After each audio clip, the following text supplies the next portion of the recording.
O primeiro Xbox chegou em 2001 para competir com o PlayStation 1, que estava no mercado desde 95, e o recém-chegado PlayStation 2, lançado no ano de 2000. Além da Sony, a Microsoft também estava de olho no mercado conquistado pela Nintendo e o seu GameCube da época. Bom, recentemente essas duas empresas estão envolvidas numa treta muito grande por causa da Activision. E eu decidi falar um pouco sobre isso, mas esse vídeo vai ficar um pouco mais longo porque a gente vai falar um pouco também sobre toda a história dessas duas empresas e entender o porquê essa compra está acontecendo e porquê que a Xbox está colocando 70 bilhões de dólares na Activision e porquê que a Sony está tão desesperada para impedir essa compra.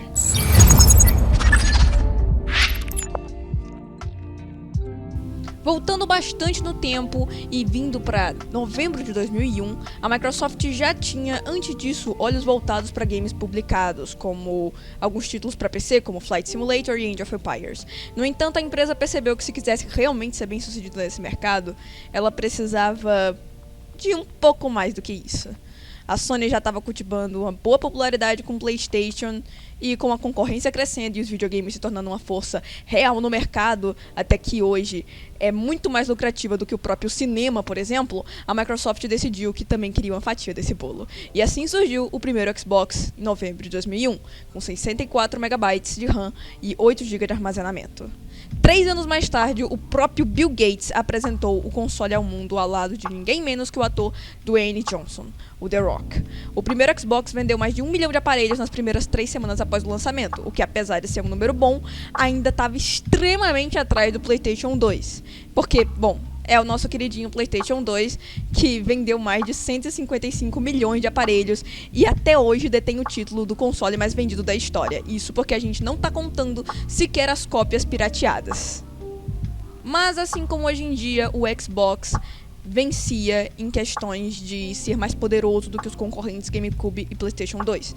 E naquela mesma época, o PlayStation ainda detinha da mesma estratégia. Enquanto o Xbox era mais poderoso em hardware, o PlayStation vendia por causa de sua biblioteca de jogos. E até hoje isso ainda serve. Em seu tempo de vida, o primeiro Xbox vendeu mais de 24 milhões de unidades do mundo, de novo ficando bem atrás do PlayStation 2. O resultado fortaleceu a marca aos olhos do consumidor e colocou o videogame em segundo lugar naquela geração, superando pelo menos a Nintendo e o seu GameCube e também a Sega Dreamcast. Porque, bom, o Dreamcast a gente sabe o fracasso que foi. O Xbox naquela época e até hoje em dia conseguiu uma fatia grande dos jogos ocidentais. Sofreu um bocado pro Oriente, mas pro Ocidente ele foi muito bem aceito, principalmente por causa do gênero de ação e tiro em primeira pessoa. Ação no geral. Inclusive, só um ponto é que eu acho o controle desse primeiro Xbox feio pra um caramba. Tipo, sério, é muito feio. É muito feio. Não era lá muito confortável de usar por longas horas e provavelmente ele é feio. Ele é só feio. Mas uma outra vantagem que colocou o Xbox num bom patamar na época e até hoje em dia, que ele foi o primeiro console a dar suporte à porta Ethernet de banda larga, que Ethernet é aquele cabinho que a gente conecta do roteador para o PC ou do roteador para algum computador. O que abriu caminho para a estreia de 2002 da Xbox Live, que é um serviço de assinatura para acessar jogos online, entre outros recursos. A Xbox Live ganhou popularidade com Halo 2 e atingiu o auge naquela geração com cerca de 20 milhões de usuários, o que não é muita coisa, principalmente se comparado ao dia. E aqui é importante citar que o primeiro game da série Halo, lançado em novembro de 2001 também, foi uma grande e super bem-vinda surpresa para o Xbox. O jogo se tornou um hit entre os amantes de jogos de tiro e colocou os holofotes para o console da Microsoft. E hoje, pulando um pouquinho só para dar um adendo, a PlayStation vai comprar o estúdio que fez Halo originalmente e muito provavelmente vai tornar Halo como um exclusivo de PlayStation. E o que reforça mais uma vez a hipocrisia da Sony, porque Halo originalmente colocou o Xbox no patamar que tem hoje. A segunda geração de consoles da Microsoft chegou em novembro de 2005, 4 anos depois do original, com o Xbox 360. Quase um ano antes do lançamento do PlayStation 3 e do Nintendo Wii. O console saiu em 2 modelos, o Xbox 360 Pro com 20 GB de HD e uma versão um pouco mais barata, o Xbox 360 Core, com apenas 4 GB de memória interna. Porém, era possível comprar um HDI separado no modelo Core também, então você podia dar um upgradezinho. O design do 360 era mais suave, apesar de que o controle continua feio, e também tinha a cor branca para os modelos iniciais, que mesmo assim o preto ainda era bem mais vendido e ainda foi visto como a marca do console até hoje em dia. Também foram lançadas algumas versões mais caras, assim como eles fazem hoje em dia com o Xbox One e com o Series X. Apesar do controle continuar feio, foi uma clara evolução e muito bem-vinda. Ele é extremamente mais confortável e o design dele ser um pouco inovador e a posição dos botões é algo que até hoje me deixa um pouco intrigado como o Xbox chegou àquele design, porque era algo completamente diferente do que videogames costumavam ter, porém foi extremamente bem-vindo. Diferente do original, o 360 foi um console muito mais popular e ele também foi o segundo da geração dos consoles tryhard. A gente sabe que quem ganhou essa geração na verdade foi o Nintendo Wii, então nem contou tanto assim. Mas o 360 foi bastante sucesso e foi o que realmente consolidou a marca da Xbox. E em novembro de 2013, quase 10 anos depois, com o Xbox One, a Microsoft entrou na 8ª geração, que recebeu esse nome por ter sido vendido pela empresa como um aparelho de entretenimento all-in-one. Além do console, a caixa do produto também trazia a 2ª geração do Kinect, agora com resolução de 1080p, ou seja, Full HD, com sistema de rastreamento aprimorado e monitor cardíaco. Mesmo incentivando os consumidores a manterem e usarem o Kinect, a empresa acabou oferecendo em junho de 2014 uma versão mais barata do Xbox One sem o Kinect. Dessa forma, o aparelho poderia ser mais competitivo com o PS4 para deixar a faixa de preço inicial. O controle, dessa vez extremamente melhorado, foi uns ajustes muito bem-vindos. O controle do Xbox One, na minha opinião, é o melhor controle de videogame que eu já toquei, porque ele é extremamente confortável, a ergonomia ele é muito boa e ele é só muito confortável e pelo menos ele é bonito. Inclusive, eles lançaram várias edições desse controle, tinham inclusive um site que você podia personalizar o seu próprio controle, claro que você pagava um pouco mais caro, mas você podia, e isso era muito legal, sem falar do controle do Xbox Elite, que também era muito bom. E, bom, enfim, esse controle é maravilhoso, o Xbox One foi um sucesso, e a gente sabe que isso foi bem recente, inclusive, então a gente sabe o quão bom esse console era. Enquanto as estratégias eram exatamente a mesma coisa, o Xbox era melhor em hardware, em processamento, e o PlayStation conseguia a liderança de mercado graças a seus exclusivos, graças à sua gigante biblioteca de jogos. E agora a gente tem, na 9ª geração de consoles, que lançou há 2 anos, o Xbox Series X e S, que continuaram na mesma estratégia no começo, mas agora a Microsoft lançou aí o Xbox Game Pass, que é um tipo de Netflix de jogos. Basicamente, você paga por mês para ter acesso a uma grande biblioteca de jogos, o que é algo extremamente inovador. Na época, pelo menos, era inovador. Hoje em dia tem muitos outros serviços fazendo isso, mas é simplesmente muito bom.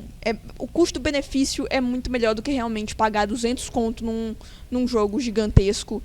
E realmente foi uma ideia muito boa para tentar superar o PlayStation, ou pelo menos melhorar o financeiro da marca, principalmente por causa aí da pandemia. E essa foi a história bem resumida da Microsoft. E eu quero que vocês notem o quanto que a Microsoft sempre esteve em segundo lugar, tudo por causa da biblioteca de jogos do PlayStation. Quando a Microsoft sempre esteve em segundo lugar no mercado de jogos, mesmo tendo um hardware muito mais poderoso. Mesmo assim, a PlayStation sempre foi líder de mercado graças a seus exclusivos, como por exemplo The Last of Us. Eu comprei um PlayStation simplesmente para jogar The Last of Us. Não só The Last of Us, como God of War, por exemplo, e tantos outros jogos que a PlayStation utilizava só para vender console. E agora, com o Game Pass, a Microsoft adotou uma estratégia diferente, inclusive até parecida com a da Disney. Ela tá comprando um monte de estúdio para tornar esses estúdios, provavelmente os jogos dela, exclusivos do Game Pass, porque assim você oferece uma biblioteca de jogos maior por um preço teoricamente menor. Ou seja, o custo-benefício é melhor e naturalmente as pessoas vão preferir um custo-benefício melhor. E uma outra grande vantagem do Game Pass é que ele não é só para Xbox, ele também pega em Windows. E faz sentido também porque o Windows é da Microsoft. Agora a gente já sabe por que a Microsoft está comprando tanto estúdio e tanta coisa assim. Vamos falar sobre a Activision. No ano de 1977, a Atari lançou o Atari VCS, também conhecido como Atari 2600. O aparelho se tornou um sonho de consumo de crianças americanas na época, que superou o Crash dos fliperamas dos anos 80, que era uma coisa muito doida, porque na época ninguém sabia sequer o que era um videogame direito. E graças ao lançamento desse console, foi criada a Activision. Nolan Bushnell, o idealizador da empresa, vendeu ela para Warner Communications e ele se arrependeu da decisão e foi travado por outro executivo chamado Ray Karzar da indústria têxtil. Mesmo com a crise corporativa, o aparelho 2600 e seus jogos eram um sucesso de venda. Quem não recebia nas vendas eram os programadores dos games. A política da Atari na época era de não dar crédito aos criadores dos jogos. Inclusive tem até um jogo, que eu não me lembro o nome agora, que eles esconderam em uma sala muito bem escondida mesmo no jogo o nome dos criadores, já que a Atari não deixava crédito e não deixava nada do tipo. E o salário também era extremamente baixo. Então Warren Robinett, um dos programadores da época, relatou essas dificuldades e o próprio Robinett que colocou o seu nome lá. Outro programador, chamado Alan Miller, considerava o que fazia como arte e queria ser reconhecido, o que a gente sabe que hoje em dia faz todo sentido. O jogo realmente é visto como uma forma de arte, porque é uma forma de expressão como qualquer outra, além de ser uma forma de entretenimento. Essa visão foi dividida com seus amigos mais próximos do trabalho, Bob Whitehead, Larry Kaplan e David Crane. Os quatro eram responsáveis pelos jogos mais vendidos do Atari 2600, e em troca eles não recebiam nada além de um salário provavelmente mínimo. E foi assim que esse quarteto procurou renegociar os contratos, se inspirando principalmente em acordos entre músicos e gravadores ou escritores com editoras. E adivinhem? Isso fracassou. Por isso os quatro deixaram a Atari, se demitiram e procuraram ajuda na justiça. E eles se uniram para isso a Jim Levy, um executivo da indústria da música que via potencial demais na ideia de vender desenvolvedores de jogos como personalidades. E foi assim que a Activision nasceu, como uma dissidência que revelou tantos outros talentos. Carol Shaw, uma das mulheres pioneiras da indústria de jogos e veterana da Atari, criou River Raid, um dos games de maior sucesso da época, em 1982. E a Activision conseguiu sobreviver ao impacto imediato do grande crash da indústria de jogos de 1983, como eu já disse, porque eles nem sabiam que era um videogame direito e achavam que ia ser só uma moda passageira. Aquela estrutura construída por desenvolvedores deu espaço para uma corporação com tradições bem mais predatórias. No ano de 1991, Robert Sakotsky e um grupo de sócios adquiriu a Mediagenic, empresa dona das marcas Activision e Infocom, por menos de $500 mil. Nas décadas seguintes, o empresário transformaria essa companhia endividada em uma das maiores forças da indústria de jogos, especialmente com o sucesso de, adivinhem, Call of Duty, hoje em dia a maior série de FPS da indústria de jogos. Jogos e franquias clássicas como Crash Bandicoot, Spyro the Dragon, Tony Hawk's Pro Skater, Guitar Hero e o próprio Call of Duty foram desenvolvidos e distribuídos pela companhia. E obviamente hoje em dia a gente sabe também Diablo, Overwatch e tantas outras franquias desse tipo. Mas, porém, entretanto, todavia, a empresa acabou se destruindo internamente. Depois de uma abertura de um processo por parte do governo do estado da Califórnia em 2021, alegou uma cultura de assédio sexual, abuso e discriminação no ambiente de trabalho. E a Activision basicamente deu um depoimento extremamente vagabundo. Eles não falaram direito do que se tratava, não deram uma resposta decente a tudo isso, e os casos só continuavam a aumentar. Não tem como saber se todos são verdadeiros, mas com certeza muitos são, porque teve greve, teve crise, a empresa não se pronunciava direito e teve muitas provas nessa história. E tipo assim, é um processo do governo, é uma coisa muito séria. Isso fez com que os patrocinadores saíssem e, bom, a Activision acabou perdendo muito dinheiro nessa época. Muito mesmo. Por isso, os funcionários da empresa fizeram várias e várias greves, e uma delas, que juntou muitos, em 28 de julho daquele ano, ou seja, 2021, a empresa nunca mais teve a mesma visão no mercado daqui ou no mercado no geral, principalmente para patrocinadores que não queriam ter seus nomes e marcas associados à empresa. Agora estamos em 2022 e vamos analisar a situação. O PlayStation tem The Last of Us 2 e God of War Ragnarok e um monte de exclusivo sendo lançado. A gente tem, do outro lado, a Microsoft numa crise financeira, que não tem jogo de peso sendo lançado exclusivamente pro Xbox, e uma ideia muito boa com o Xbox Game Pass. Mas o PlayStation já vai lançar outro serviço extremamente parecido que pode acabar com todos esses planos. A Microsoft está comprando um monte de estúdio para ver se consegue dar a volta por cima. E a gente tem a Activision, que estava passando por uma crise gigantesca, tanto ética, moral, judicial e financeira.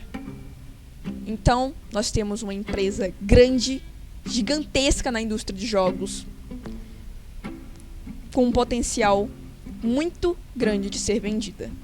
A Microsoft viu nisso uma oportunidade muito boa e ofereceu 70 bilhões de dólares para comprar a Activision. Ou seja, se tornando dona de todas as franquias que eu citei anteriormente. O que é muito irônico, porque nessa mesma época a PlayStation comprou a Bungie, que foi responsável por Halo, que foi a franquia que era exclusiva da Xbox lá no Xbox original. E agora o Xbox vai comprar a Activision, que vai ser dona de Overwatch, Call of Duty, Crash Bandicoot. Crash Bandicoot é inclusive muito irônico, porque Crash Bandicoot era como se fosse a mascote da Sony lá na época do PlayStation 1 e 2. Enfim, tudo isso tá realmente levando em consideração toda a situação. Faz todo sentido o que aconteceu, faz muito, muito sentido mesmo. E outro ponto importante é que a Sony é líder de mercado. Eles vendem e vendem muito. Eles são obviamente os maiores da indústria de jogos. São obviamente, assim, não tem discussão quanto a isso. Eles são líderes de mercado e não vai ser a compra da Activision Blizzard que vai fazer eles perderem o primeiro lugar, porque eles ainda têm muito exclusivo de muito peso. Só recentemente que eles começaram a abrir um pouco mais os seus jogos para, por exemplo, PC. Mas mesmo assim, mesmo sendo um pouquinho mais mente aberta, ainda assim, eles têm muito jogo de peso exclusivo. De novo, eu comprei o PlayStation só pra jogar The Last of Us 2. Assim, não tem com que se preocupar por causa dessa compra. Porém, aparentemente, eles acham que tem. Na teoria, todo mundo achava que essa compra ia ser concluída em agosto, já que os Estados Unidos já concluiu essa compra. Recentemente, o Brasil fez algumas perguntas pra Sony, questões judiciais mesmo, em relação a isso. E uma das perguntas foi perguntar se essa compra daria um impacto muito grande na indústria de jogos, na opinião da Sony. E a Sony respondeu que Call of Duty não tinha concorrentes e por isso essa compra não poderia ter sido feita. Até aí, ok. A Sony obviamente queria atrasar, mas um pouco estranho, já que mesmo com essa compra, a Sony ainda teria muitos exclusivos mesmo. A preocupação maior era a exclusividade do Call of Duty e como isso poderia influenciar os jogadores a migrar pro Xbox caso as compras sejam aprovadas. Todas as informações foram reveladas através de um questionário respondido pela Sony ao órgão brasileiro CAD, Conselho Administrativo de Defesa Econômica, que estava analisando a proposta de compra da Microsoft, bem como tantos outros ao redor do mundo. Para finalizar a compra, a Microsoft precisa da aprovação desses órgãos reguladores de concorrência ao redor do mundo, mesmo com a Comissão Federal de Comércio dos Estados Unidos, que já aprovou, e a Autoridade de Competição e Mercado, CMA, no Reino Unido. E esses dois, que são os maiores, já aprovaram. A outra coisa importante de dizer é que a Microsoft levou a público uma carta para o CEO da PlayStation, da PlayStation, que ele estava disposto a dar mais 3 anos para o PlayStation ter os jogos de Call of Duty lançados para sua plataforma. Isso, obviamente, foi para ajudar a conseguir completar a compra mais rapidamente. E assim, era um bom acordo. Mas a PlayStation não está satisfeita com isso. E é simplesmente incrível a hipocrisia da Sony com relação aos exclusivos, já que ela tá tão preocupada com os exclusivos do Xbox, sendo que, bom, por essa lógica, ela deveria ter muitos outros exclusivos abertos para as outras plataformas. E a Microsoft já disse que, com respeito aos videogames da Activision Blizzard, não há nada de único em nossos jogos desenvolvidos e publicados que seja obrigatório para as empresas rivais de console e PC que possa originar uma preocupação futura, o que é totalmente verdade. E se originar uma preocupação futura, se o que a Sony diz realmente é verdade e que Call of Duty não tem concorrentes à altura, então, obviamente, nós teríamos que obrigar a Sony a deixar muitos exclusivos abertos às outras plataformas. Isso é obviamente um choro da Sony, isso é obviamente uma preocupação inútil e como eu já expliquei, toda a situação mundial, toda a situação dessas empresas obviamente indica que a Microsoft vai conseguir completar essa compra. É o melhor para o mercado de jogos, é o melhor para a Microsoft, inclusive, e é o melhor para manter tudo equilibrado, até porque a Sony já tem aí até acusações de estar pagando empresas para boicotarem o Xbox Game Pass, então a Microsoft tá só dando troco em tantos e tantos anos que a PlayStation conseguiu ganhar as gerações com bibliotecas grandes de jogos. Não acho que tem nada de errado nisso, é jogo de mercado e a Sony com certeza está sendo extremamente hipócrita com esse tipo de decisão, com esse tipo de alegação. Então, é isso. Isso foi, em resumo, tudo o que aconteceu. O vídeo ficou bem mais longo do que eu acreditava que ia ficar, justamente por esse assunto ser um assunto bem mais longo e precisar explicar toda a situação num geral, e eu queria dar uma contextualização também. Obrigado por ter visto esse vídeo, eu não sei porque você fez isso, mas tenha um bom dia e não esquece de tomar água.